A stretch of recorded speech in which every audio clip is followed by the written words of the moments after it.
Good evening. Good evening, everyone. Those here in person at our office and those online. We're having some technical difficulties in the building and specifically in this room. We're trying to work that right now. Thank you for your patience and thank you for joining tonight's book discussion. And welcome to all of you. Some of you are members, active members of UNA-NCA. Some might not be members of UNA-NCA. So I will be remiss not to do the plug to join us.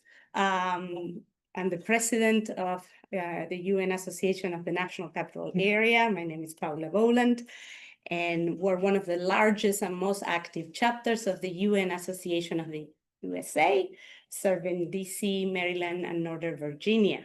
And everything that we do touches on the mission of educating our members, our constituents about the importance of and the vital work of the UN, specialized agencies, and to advocate for a strong US-UN partnership. And we do that in a variety of different educational programs and advocacy. So there are many different ways that you can engage in the work that we do. I'm proud to say that we are a very intergenerational organization, as you can also see in the room today, hopefully online as well. So today's discussion about the book, Prisoners of Hope, a timely and thought-provoking book by our Advisory Council Chair, Sam Worthington, as you know, a respected voice in global development and humanitarian space. And this book, I'm almost done reading it. Thank you so much. It's really a candid, reflective, and at times critical examination of the role of US NGOs and the role that they have played in international development, peace building, and humanitarian response over the past several decades. It is also a call to reimagine how these organizations can work together with greater humility, equity, and effectiveness in a rapidly changing world. And the title is pretty powerful, as you know, Prisoners of Hope. It reflects a paradox that many of us in this field feel deeply. They believe in a better world, paired with the recognitions that the systems we work within are deeply imperfect. And yet we persist because hope is not naive. It's strategic, resilient, and necessary. So make sure you get a copy today if you don't have it already, and I hope you enjoy this discussion. I'm going to now pass it on to Gayatri Patel, who served on our board for a number of years. She was leading our advocacy efforts and now serves as co-chair of the Advisory Council. Thank you so much, Paula, and thanks so much to UNA-NCA for hosting us here. Apologies to folks online and in the room for the delay. We were dealing with the technical issues, but hopefully everyone can hear us okay. I am so excited to be here and to introduce my colleague, Sam Worthington. He has 3 decades worth of experience in this field of international policy, development, humanitarian aid. Most recently as the CEO of and president and CEO of Interaction for 15 years, and then prior to that as the president and CEO Plan USA. And what I just learned about him today is that he grew up all over the world, and so he is truly a man of international global experience. He, as Paula mentioned, is now currently the Advisory Council co-chair of UNA-NCA, and in that role offers so much of his expertise and wisdom to the sector. But really, in your role across all of these spaces, you've really strengthened the collective voice of NGOs, particularly in the US, as well as just strengthen the sector and the service to meet human need. So thank you so much for this, and thank you for this book. I read it with almost a sense of like, oh, this is a textbook. This is like a treasure trove of insights over so many different experiences that you've had. But the title, Prisoners of Hope, comes from a phrase that Desmond Tutu had kind of coined. What what does Prisoner of Hope mean to you, and why did you choose that as the title for this book? The interesting thing of thank you. First, thank you for all those beautiful comments, and Paula for having me here, and for all of you for joining both online and President, apologies for our technology. We're talking to both a computer in a room, which has me glancing at a screen and glancing at people, and I'll try to toggle between the two in doing this.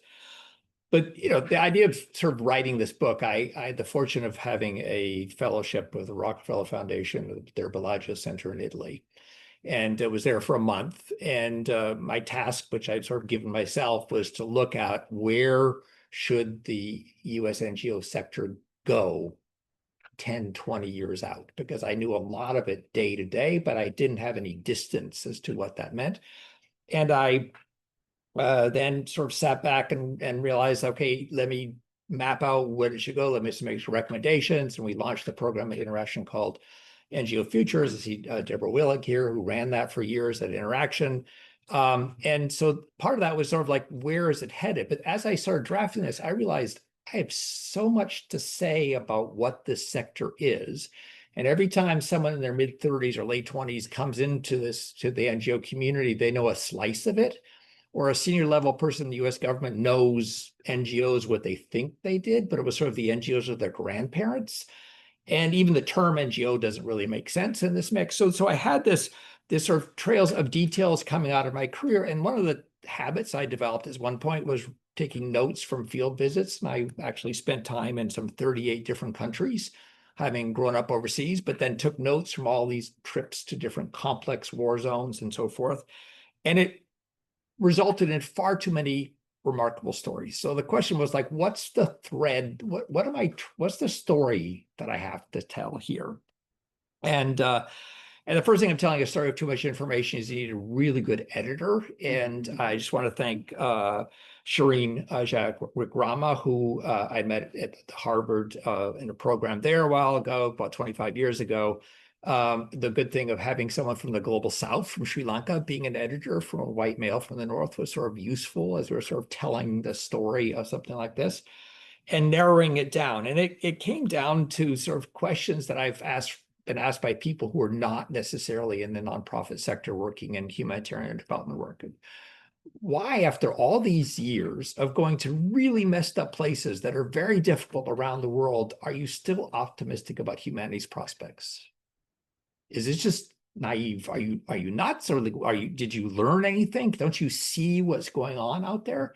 And yet, when I ask the same question to other executives, others who come back, they inevitably maintain that no, look at what can be done in this mix. And they come back energized from any time you spend time in any community, in any country, in any place around the world, you come back energized. And why? And it's because of this core concept around hope.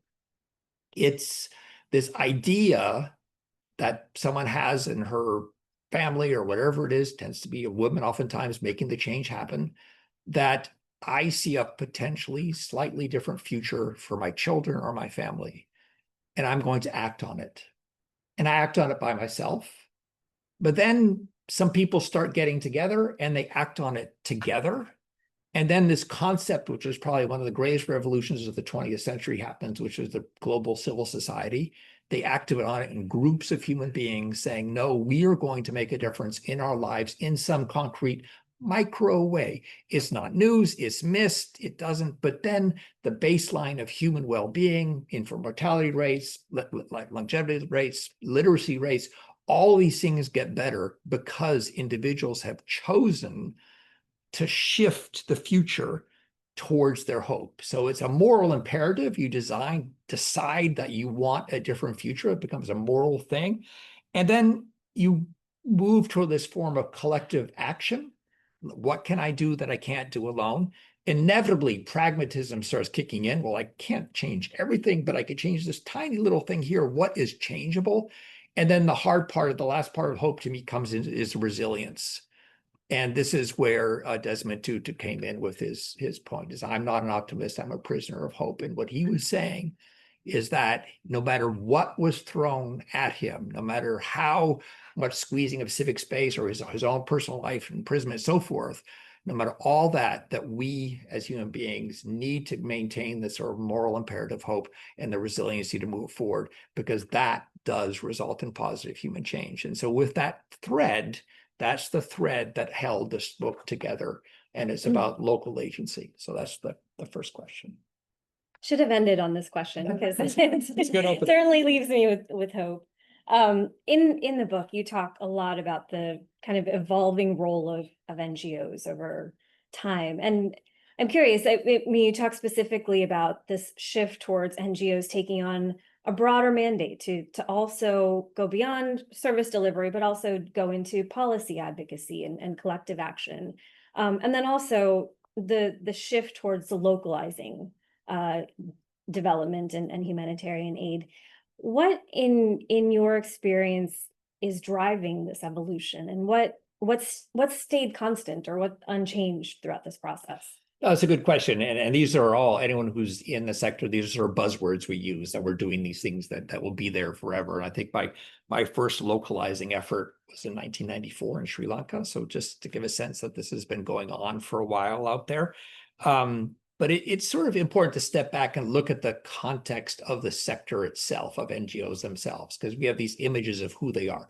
First, when I'm saying NGOs, I mean nonprofits. I'm not talking about contractors. They do great work over here, but this is nonprofits who are based out of the U.S. What's interesting, and most people don't know, is they're primarily privately funded. So at Interaction, we were about $15.4 billion of money, and only 24% of that was the U.S. government. The U.S. government is critical, but in this town, you'd think it was everything was that, but only 24% was the U.S. government. And even at this point in time, there's $23 billion of private money flowing through the NGOs. And these are not the Gates Foundations. That's not the $15 billion of big foundations. These are the $100 donations and the small family foundations that are giving to Habitat for Humanity, to World Wildlife Fund, to Save the Children. And that creates this enormous sort of engine out there. And I've actually talked to a couple CEOs whose strategy going forward, they had large U.S. government portfolios, is to imagine a future. Well, we're going to let the U.S. government get their act together. We're going to do our future without the U.S. government for now. So that was sort of an interesting shift. But all that private funding has been aimed for decades at local civil society. That's where it's gone. And it's maybe not gone directly and so forth, but it has strengthened and built this capacity of local civil society, so that these families that are getting together, I was talking about hope and so forth, are now community associations, are now small nonprofits, are now large, are now global nonprofits coming out of the global South. And then the core concept behind all this is development is local. You don't develop someone. People change their own lives. Community change their own well-being. They have an agency over what their future should be. That's where change development should be. And there was always this sort of argument, well, they don't have this ability to do this. And the answer is no. We live in a world now where there's enormous capacity for people to change themselves, where 90% of the resources are all local. The U.S. government goes away and it will harm people around the world. But that change, that positive change, is still happening in these communities. So the question then becomes for the NGO working from the outside cross borders, what is your relationship with local? Because that is not going to go away. And it changes the nature of their external partnership, of how they work with others, with governments and so forth. And I have sort of 3 chapters in the book at different points on details of localization and where it's essential, where it's harmful, because there are places, if you're working in southern Sudan now and go local, it means you're going with one tribal group that's at odds with another tribal group that's at war with each other. So you don't want local. So local in certain contexts doesn't work. And where is localization distorted by funding? And that's the big challenge behind this, is large amounts of resources flowing into any community, if it was my community, your community, distort how things work and in essence harm you in this mix. And at the same time, I make this argument that the role for global nonprofits does not go away. As long as we're in a globalized world with, McDonald's globally or Citigroup globally, pick your entity globally, we should not resort to, U.S. only in U.S., Uganda only in Uganda, and so forth. To me, that's sort of MAGA applied to the NGO world. No, we need to have relationships that cross border, but they need to be different relationships in terms of the power dynamics that they have right now. And so I think we're going to be riding this change of what is our relationship with local actors as it unfolds. And one of the shifts that comes out through this is the question of voice.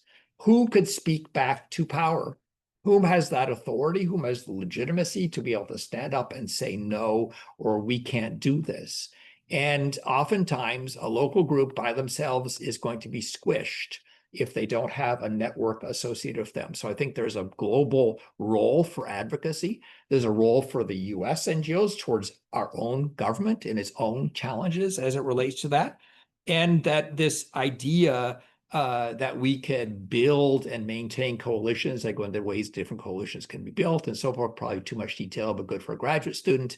Why a group of NGOs can make a difference as a collective, just like a group of individuals. It's taking that same concept of that person saying, I have some agency over my future. Let me get together groups of families, groups of communities, group of community organizations, groups of nonprofits, linking them to international nonprofits, linking them to global nonprofits.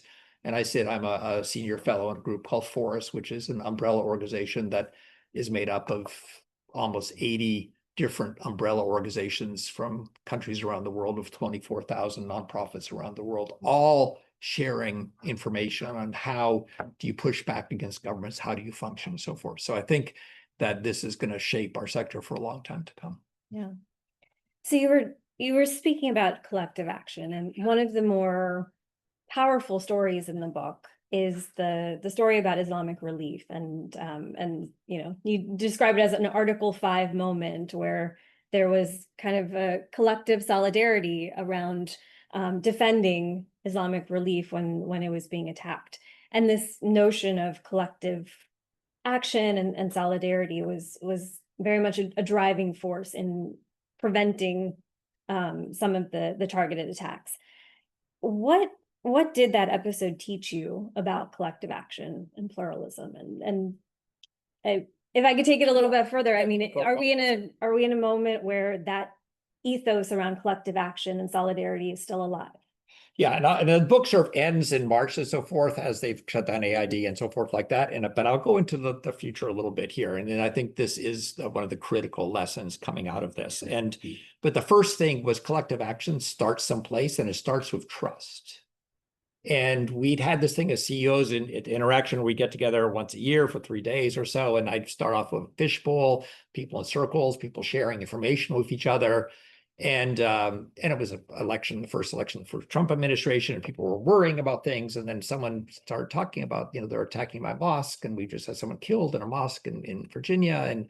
And you know, and everyone I quote in the book, I've talked to the person, and their story is the story that they've read their story, and they've given me clearance in telling the story. So in this case, Susan Siegel, who runs the Mobility International, comes up into the circle.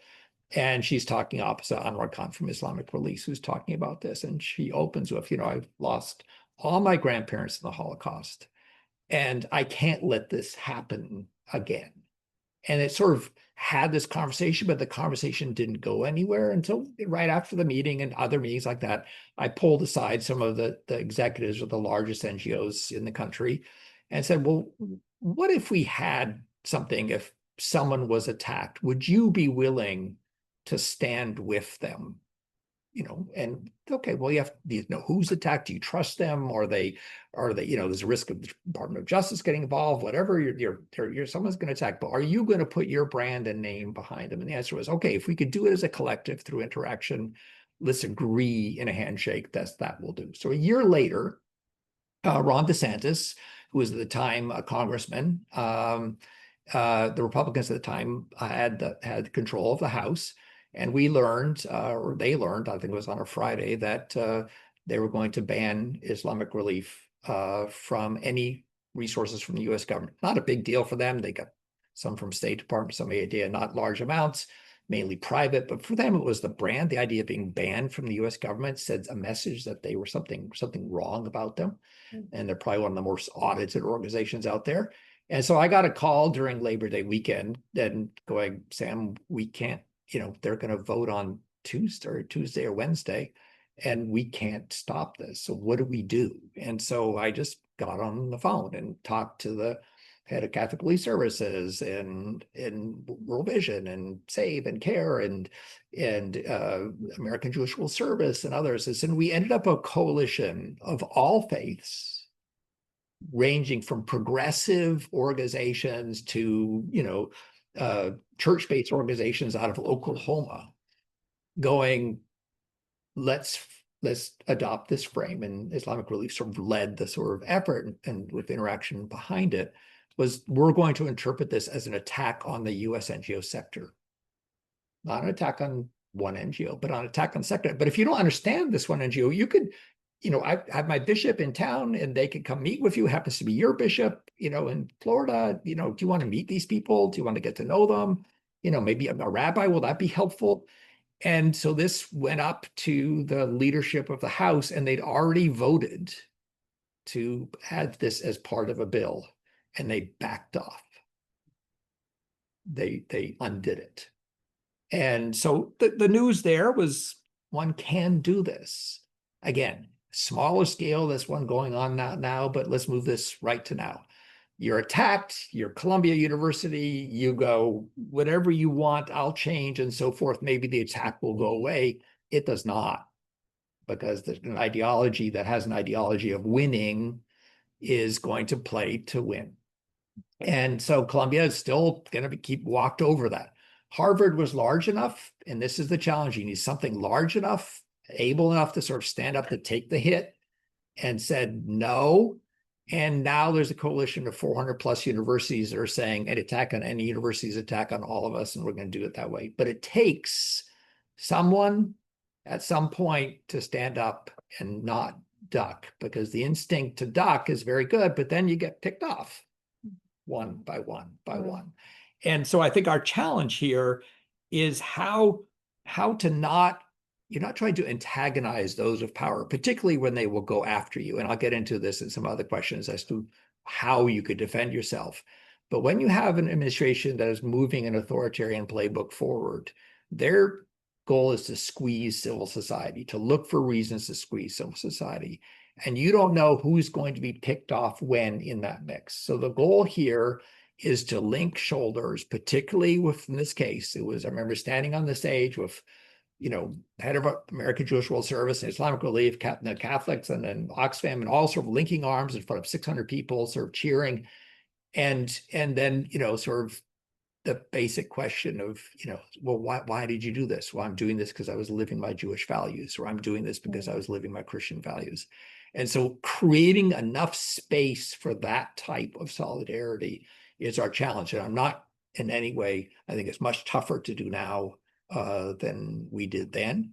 And it did lead to some pretty direct attacks on the interaction afterwards. So there were some consequences. That's a great segue to the next question, where, we are here in 2025, still in the first year of this administration, and we're already seeing some really political targeted attacks against the NGO sector as a whole, foreign aid as a whole. And, in a lot of ways that this MAGA approach really conflicts with NGOs' ability to stay principled, to stay nonpartisan, to continue doing the work that they do, and to kind of contribute to this sort of collective action and solidarity. How can NGOs stay principled in a moment like this? And should they stay nonpartisan? And in this, I'll dive into this a little bit. And the book explores some things that are called pledges and compacts, because this was sort of like, well, where do you get power through collective actions? And the pledges was, we ended up pulling together a $1.5 billion pledge for food security. And, the State Department and others went, are you really delivering on this? Is it really private money? And the Gates Foundation came in, isn't that our money? It wasn't their money. But it showed that you were a player at the table in doing this. But then we made these things called compacts, which is, let's take really tough topics and see if you're willing to sign on the line, executives saying you care about this. And so we did a compact on diversity, equity, and inclusion, one on climate change, and one on preventing sexual exploitation and abuse, or harassment and abuse. And And we found that they actually shifted the sector, that we did more programs. People, remember the head of a large faith-based organization, this is changing our organization, is shifting who we are. And I think the good one to sort of look at is the DEI Compact, to use that acronym. At the time, we got 77 CEOs to sign it, and that was in May 2022. And there were concrete deliverables spreading over a 5-year period. Now, last June 2025, this is before this administration, before the sort of broad discussions of DEI and so forth, the Heritage Foundation did a paper on interaction as part of their Project 2025. And the big entry point was this radical ideology of the CEO at the time of radical Marxist ideology of advancing a more diverse and equitable society. And actually, Interaction was sort of a platform. We had hundreds of organizations involved, so we weren't in any way leading this. This was sort of society saying, we want this to evolve a little bit further in this mix. Then Interaction was attacked. They dropped everything from their website. The attack went deeper to the organization, and they sort of pulled back. They're not listing staff because staff were then attacked and so forth. And the compact, however, continues to exist. That compact is still there. People are still living it and so forth. So I think this gets to this tougher question of nonpartisan versus principled, and when do those make sense and so forth. We sued the Bush W administration on the freedom of speech for NGOs, because they put in place something saying that for any project you received under PEP or other means, you have to have a policy saying you are against commercial sex work. And the answer is, okay, well, all sorts of reasons why that's bad idea in terms of helping people with AIDS and so forth. But just from a basic concept, can the US government tell you what policy you have to have as a US nonprofit if they give you some money? And this spent 8 years, thanks to Wilmer Hale, enormous amount of legal work and so forth, went to the Supreme Court, and we won a Supreme Court. And the Supreme Court's case said no, large margin. If you receive US government money, they cannot tell you what to do with your private money. That is freedom of speech, and you have that space to do this. Now, that was, you're suing the US government, so you're doing this, but you have to have US government that's not going to attack you back in that mix. But we so constantly was challenging the Obama administration, Biden administration, Bush administration about one policy or the other, of challenging them on something. So bipartisanship does not mean you're not challenging someone on something and simply saying yes in this mix. And so you're challenging them based on your principles. And I think that the challenge here is when you get that continuum of sort of Republican, conservative Republican to Democratic, but now you're all of a sudden no longer on the continuum, you're on non-democratic norms. And that's not partisan at all. That's norms that are not norms associated with how our government or a country should function. So those, in my mind, when a government tells you you must censure a word, or a government tells you, taking rules that are, or starts using fear as a tool. And I think the challenge behind all this is fear, and the fear of retribution. That's what's driving this, not a willingness to be partisan, nonpartisan. People, I've probably had better relations with Republican administrations, Democratic ones, because they were actually better people to work with at the leadership level. For whatever reason, the AID administrators, great relationships. It's not the party in this. But, there are hundreds of nonprofits who have received letters from the Department of Justice basically saying the same thing that happened to governors and others.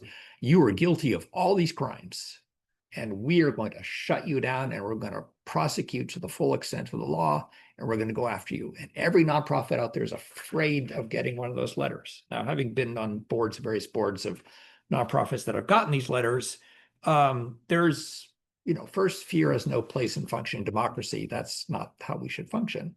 The other good news is everyone within the Department of Justice who actually worked on prosecuting nonprofits now works on nonprofit cases, challenging the Department of Justice in a pro bono way to say these cases are ridiculous. So all the people of 20, 30 years of experience are now on our side, shredding those letters and legally going, and in the courts, they're not winning at that level. There's not a, we could shut you down, just throw everything at you in this. And it's pro bono. So first, there's the good news is people are organized and pushing back on this. The second is that does slow the attack over time. But it comes down to this issue of, look, if you believe in diversity, equity, inclusion, keep your commitment to it. Keep it to your staff. This wasn't words we were putting out there. If you want to change the letters that you put on your website, fine.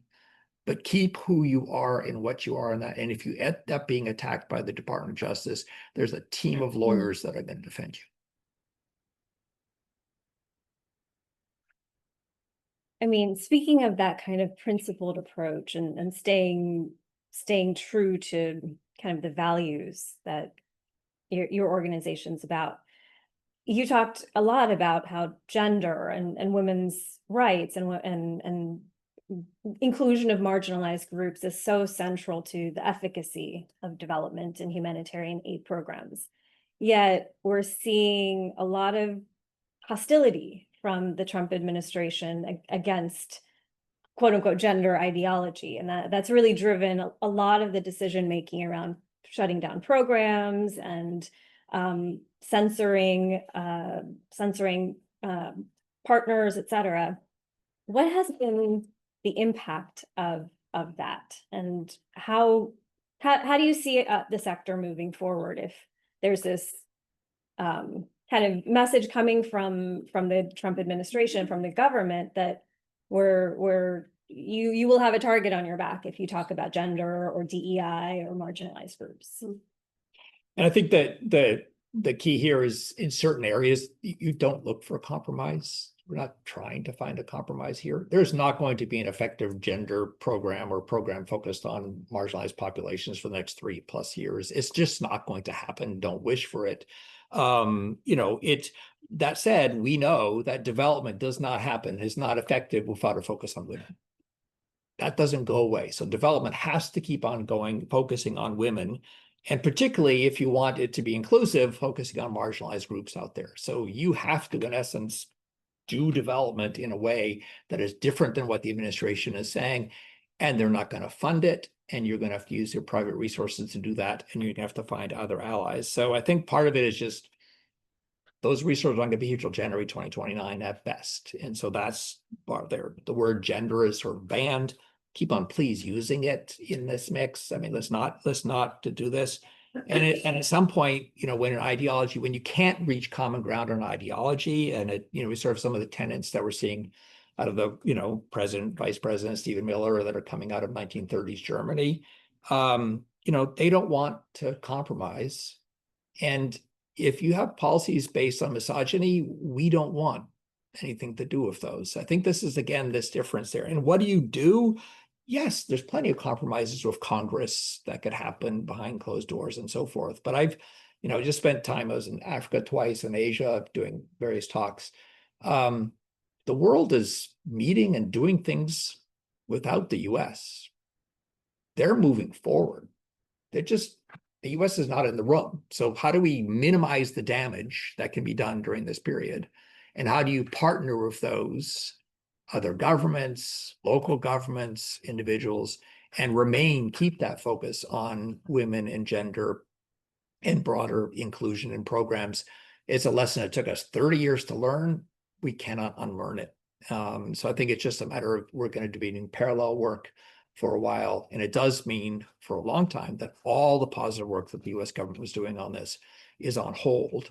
And what can we do to mitigate the very negative image of what the U.S. is doing to itself in this front? So in this case, to me, is another example, just pure principle. And I'd stick right with the principle. Don't need to paste it out there, but it's sort of like UNFPA, when they get cut, they got cut, and then we're going to go to reproductive rights and other stuff somewhere else. Yeah. Your message really kind of reinforces the power that funding has on the sector in particular. And right now it's in peril, and for so many organizations doing great work out there. What do you see as promising alternatives for development financing. And, particularly the role of philanthropic organizations, foundations, et cetera. So I think it was the Lancet that did this estimate that by 2030, 14 million people would die because of the way the U.S. government shut down and so forth. That's roughly the number of people that died in Holocaust and related things from under Hitler, related genocides. How could you possibly compare the two? You can't, except for the child who starves to death. It's not much difference. And so what we can't make up is the harm done.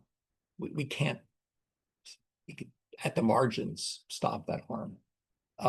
Europe is pulling back because they're going into defense because they're worried about the U.S. not defending them and so forth in that mix.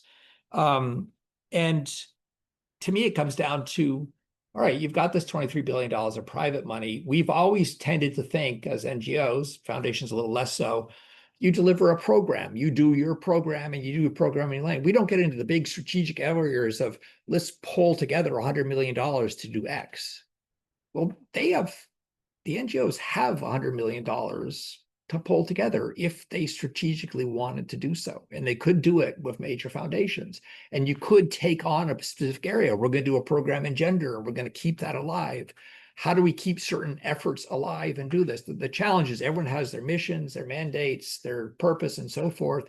And there needs to be private, safe spaces to begin to think more strategically about the spending of resources. So it's not just, well, plan's a good one. They've, tens of millions of dollars of private money. It has to be focused on children, but children and what? And is there a way to do that overlaps when issues of disability, or is that in a way that has a gender alignment and so forth? And do we have a large program that does something? So I think the beginning to sort of launch programs from the private resources of foundations, nonprofits, and others is not going to take care of the gap the government left, but it may mitigate some of this. What won't work well is if every nonprofit and every foundation just does their own little thing, all in isolation. And there's a story at the end of the book, and it's, the gentleman who started this office when I was at Plan was Don Cohen. He's now deceased. His wife, his spouse is with us today. We started an initiative called the Hope for African Children Initiative. No one was putting money into AIDS and children orphaned at the time of the pandemic. That was before PEPFAR. There were estimated 13 million children who were orphaned. And we raised $60 million private money, Save, Care, World Vision, Plan, Religions for Peace, launched an effort. We didn't solve the problem.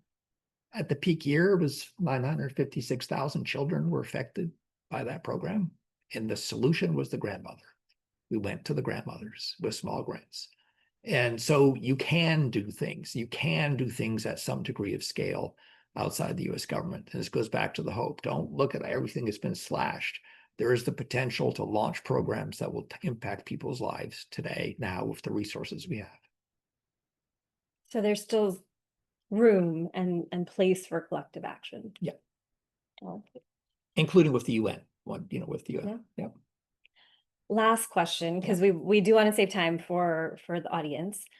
What makes you feel hopeful right now?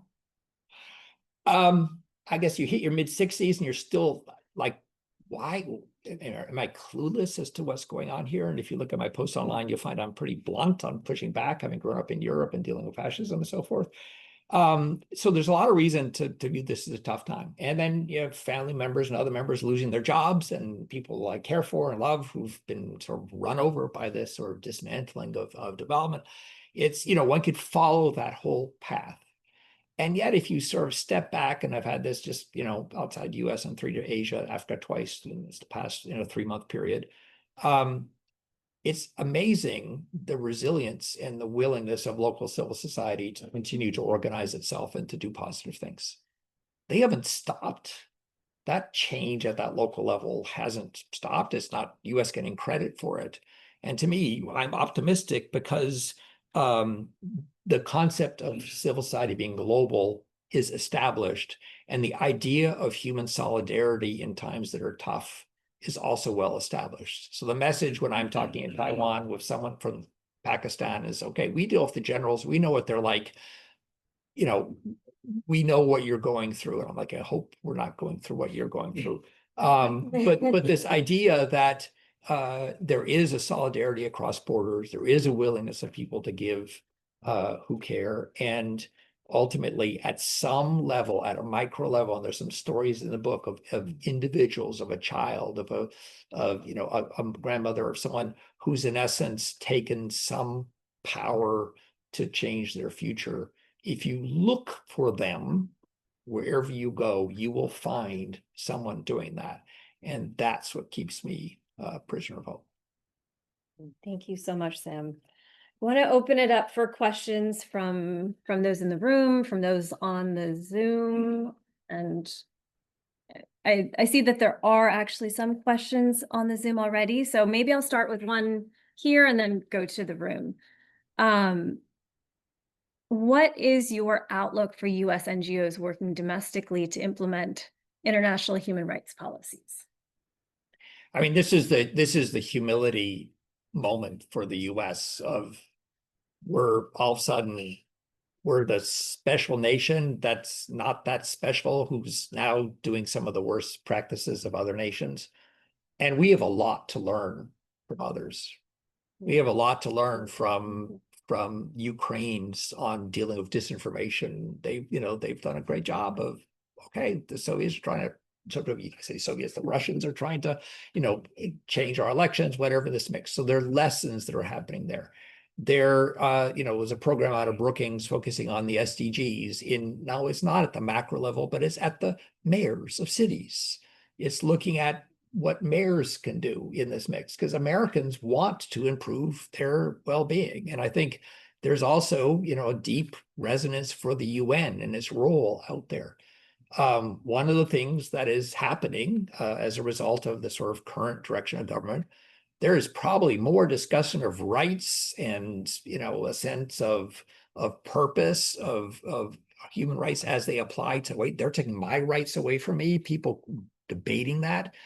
People on the No King's Day, they've got a 84-year-old aunt who went to, protest in New York City, first protest of her life. So, okay, why did that happen? And why are people saying that enough is enough in this mix? So I think, yes, and that U.S. NGOs can play a role in this. Not all of them will be on human rights. I think it's imperative that a lot of U.S. NGOs have domestic programs. The world is not north, south, poor, and so forth. There's poverty and massive inequity in this country, just as there's poverty and massive inequity in Brazil, or you pick the country around the world. And we need to join the sort of League of Nations in a sense, and recognize that as civil society, a lesson ultimately maybe from Bangladesh will help someone on the south side of Chicago, and a little bit of less of this hubris of we have this solution of what development looks like, because we ourselves are need their help. I love that message. I was just speaking at a conference last week about learning from feminist movements overseas and how they interact with their own governments to influence how feminist organizations and movements here in the U.S. are pushing back against some of the domestic policies. So I truly take that on board. I'll jump in. Folks in the room, yeah. Yeah, I'd love to. Thank you, Sam. It's amazing. I can't wait to read the book. Dan Baker with Accenture. So you were talking about, of course, private foundations can somewhat mitigate. Important for them to not do that in isolation and band together and be vocal. I'm curious in your perspective around, at the same time, some foundations wanting to be clear that they are not filling the void of the U.S. government. Yeah. And also, it may be from an important message standpoint to not validate what the administration has done and said, okay, you can get rid of, U.S. foreign assistance. It's okay. The private sector will step in and be trying to be careful to not share that message. So do you have a perspective on, how would you guide foundations on their position around how they may or may not be jumping in to the rescue? So you can't fill the void, and I think that's a fair thing to say. And it also puts the U.S. government on the hook and not foundation. Somehow the private sector can't fill this. That said, and Accenture is very good at this, of sort of working with individual NGOs or philanthropies and so forth. This comes back to is there a big project to do that can be done outside the US government? And even just launching one of those, and it's not going to mitigate something, and maybe it's a different topic, but getting 5 or 6 or different NGOs and a few different foundations and private sector actors, they're doing this already in some ways quietly in country and so forth. And I give examples in the book of some large, I think it's IRC, an effort of some 100+ million pounds in the Eastern DRC and so forth, of multiple partners and so forth. But those partnerships have all been sort of organized because of governments and so forth. And I think this is where the Challenger Foundation is. Your challenge is to think outside the box and think what type of partnerships can be organized to solve a problem. And can we get some problems where there's enough overlap in terms of mission to make something possible? And I think, Accenture could play a role in doing that. Others could play a role in making that possible. And this idea that I'm going to give up my mission and we're going to focus on one thing is tough to do. I did it in advocacy. There's a story in the book with working in the G20 and influencing the G20, and everyone was saying, I want it on this topic and this topic and this topic. And the answer was, we're going to have to pick one thing when the US is the president of the G20, one topic.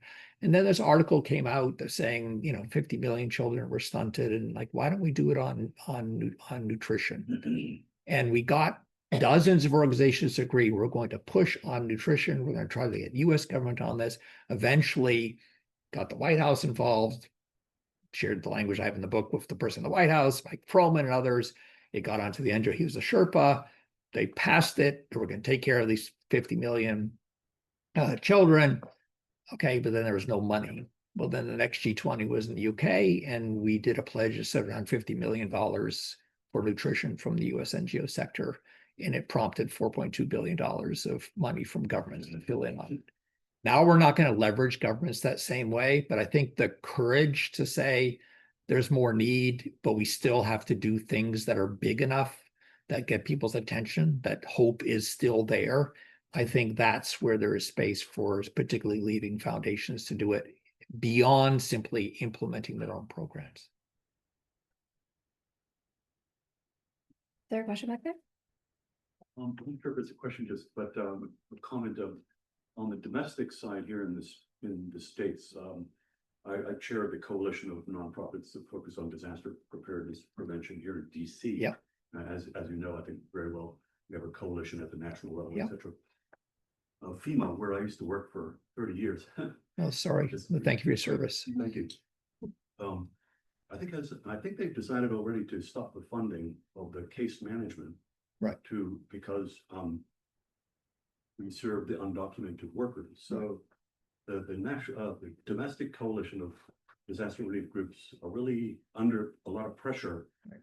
Probably could use your guidance if you're not in touch with the leadership already, perhaps. But I'm not with them. I'd love to have an introduction to talk with them and so forth. And I think this is where there's a little bit of leadership space from the international arm of this. Again, compared to the independent sector, other groups like this, or National Council of Nonprofits, international, we're just a small little thing compared to the size of this. But the broad nonprofit sector is under attack. But they're responding to what they're doing is their resources are cut and are slashed and so forth. We have the fortunate or horrific situation of our resources have already been slashed. So what are you afraid of if you've lost 90% of your resources? Or 80%, you've lost. So now is the time to make coalitions to help others and do this, because domestic groups are enormous pressure, because the spigot, I read somewhere that $80 billion of money to nonprofits is just being turned off in the United States. And there are neighbors and backyards and so forth. So to me, again, this is where these unlikely coalitions need to come together, learn who could be principled, who could stand up, who's willing to take on a court case to do this, who needs to duck and to avoid attention, and let's make sure they don't get too much attention and so forth. Let's play different roles. There's not one right role, one wrong role in this, but let's play different roles. And I think there is one role for the international organizations to support the network of U.S. domestic nonprofits from what they're going through, even though we may have been hit harder, but it actually gives us more freedom to speak.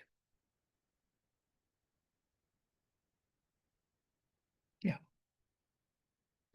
And also, in following on that, I come from the fundraising research mobilization. Of course, there's a lot of pressure on, and competition against between all of us. I wonder if you've heard or any experience on the survival that foundations can support for all of these organizations to go past through 2029, because all of these funding cuts have affected the core operations of organizations that will cease to exist.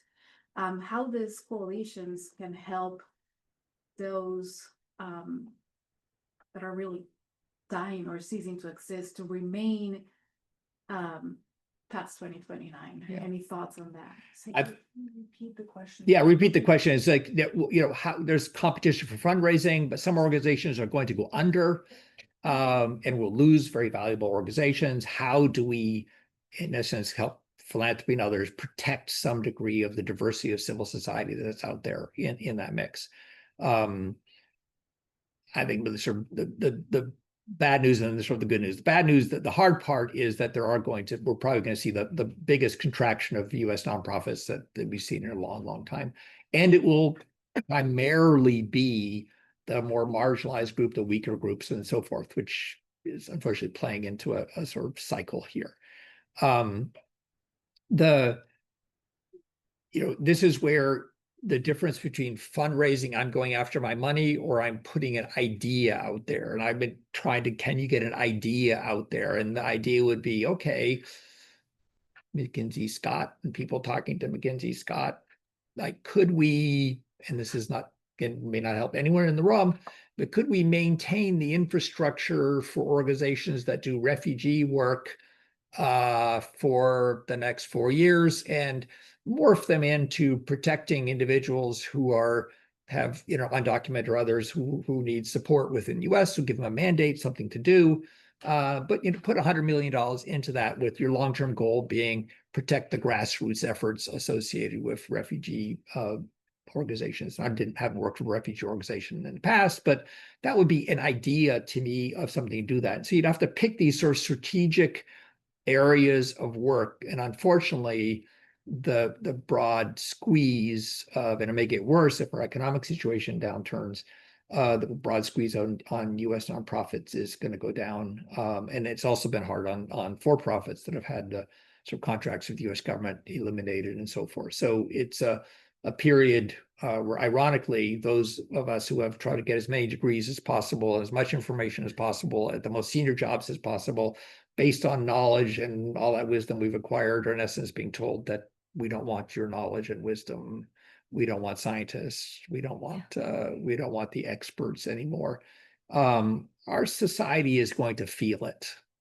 But let's see what we could preserve. And I think this is the challenge for philanthropy in that mix. What can be preserved when ultimately, because in 4 or 5 years, at some point, people are going to go back into these jobs. It's not going to be the same.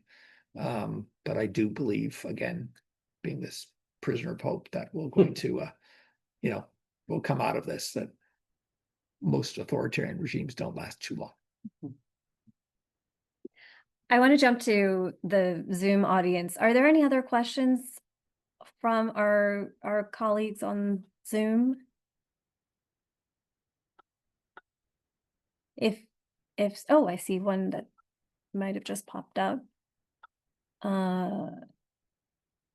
Do we see you? I don't see people online. No, I don't see them. I see myself.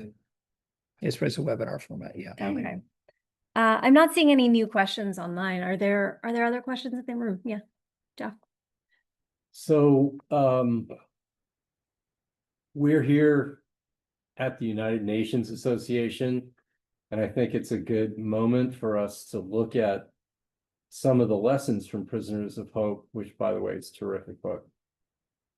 And I do hope that we, at least in our field, we manage to maintain enough copies of it so that 4 years from now, when we come out of the other end of this, cycle, if you want to call it that. We have a blueprint for how to get ourselves back on track. But going to the United Nations, I was struck today reading in the news that the UN has announced just today a staff reduction of 2,800 people. 15%, if I'm not wrong, of the global workforce. I mean, that is an incredible loss for an organization that, unlike some of the ones you talked about, Sam, depends entirely on government contributions. I mean, they don't have the ability to, maybe to a small extent they can get some, some private money in there, but it's all governments that are supporting the UN. The work of the community that you and I participated in depends so heavily on the United Nations, and the UN is in many ways the backbone for a lot of those efforts on gender, on climate change, on you name it, on any SDG, right? So how does the demise of the UN, demise is the wrong word, the contraction of the space that's available to the UN. I didn't mean to use that word, Paul, but the contraction of the space that is occupied by the UN, how does that affect the work of this community, these organizations, and the missions that you're hoping that they can continue to do over the next 4 years? So first, thanks for the positive comments on the book. For anyone reading this or gets into it or reads it a bit, is designed to serve as a textbook with different chapters for graduate students and so forth. So if you feel like, oh my goodness, what am I getting myself in? Is this a graduate course? The answer is probably yes. There are also some chapters that are actually quite light stories and capture and that, and so you could bounce around and read it that way. But on the UN, I spent 15 years with the heads of 10 years of Antonio Guterres, 3 to 5 day retreats on humanitarian infrastructure of the world. And that infrastructure, the backbone of that is the UN system. And you've weakened it, and you've weakened that across the different UN agencies. But let's just take that humanitarian one just as an example. There was a period, maybe 6-7 years ago, when we were looking at 4 potentially massive famines happening around the world at once. And we jumped up and down. The U.S. government came up with an extra $1 billion. The famines didn't happen and so forth. Now, in the next 2 to 3 to 1 to 2, we're already in 2 famines right now. We're going to be in a period of 4 or more famines happening in the world. And some of them at some point are going to be on TV, where you're actually seeing them, because you're not seeing the famine. And, I was been in El Fasher, there's a story in El Fasher in Darfur, that whole camp, that's the heart of a famine. There's no one there to watch it. We're getting the famine in Gaza indirectly in this mix, but we're not seeing, in essence, the full force of the famine happening. At some point, the world is not, it's just going to be this word famine, but we'll in essence be seeing this. And there's this massive sort of moral failing of the world at this point in time.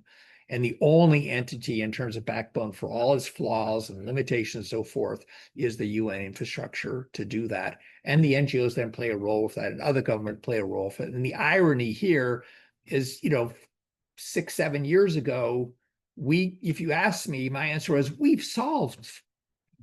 don't ever need to have a famine again. We know how it happens during a conflict. We know the things to avoid it. We know how to negotiate to get in the middle of that conflict. There is no reason to need for famine. There's no famine will happen in a normal country, not at war or even large scale hunger.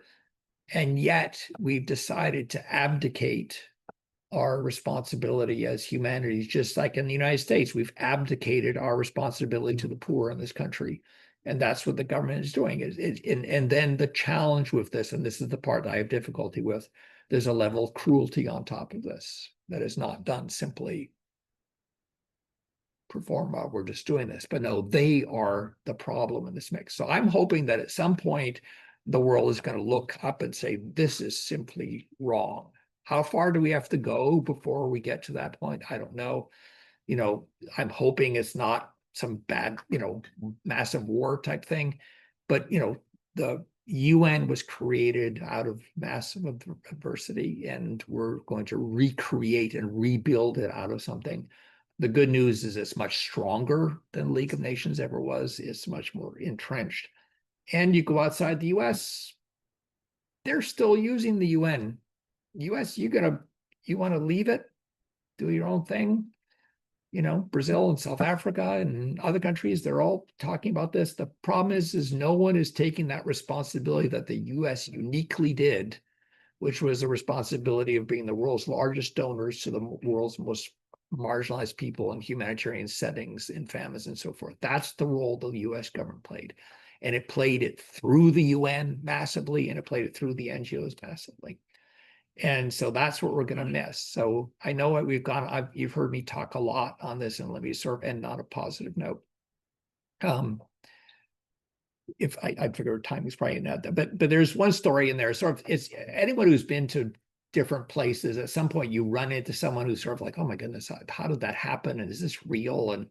And does it change my worldview? And I was this, 30-something executive, doing child survival projects, convinced that, I could show on paper, we just saved 110,000 children's lives. This is very concrete. Feel good about that. So, okay, watch it, white savior and all that type of stuff. But no, this is actually saving people's lives in this mix.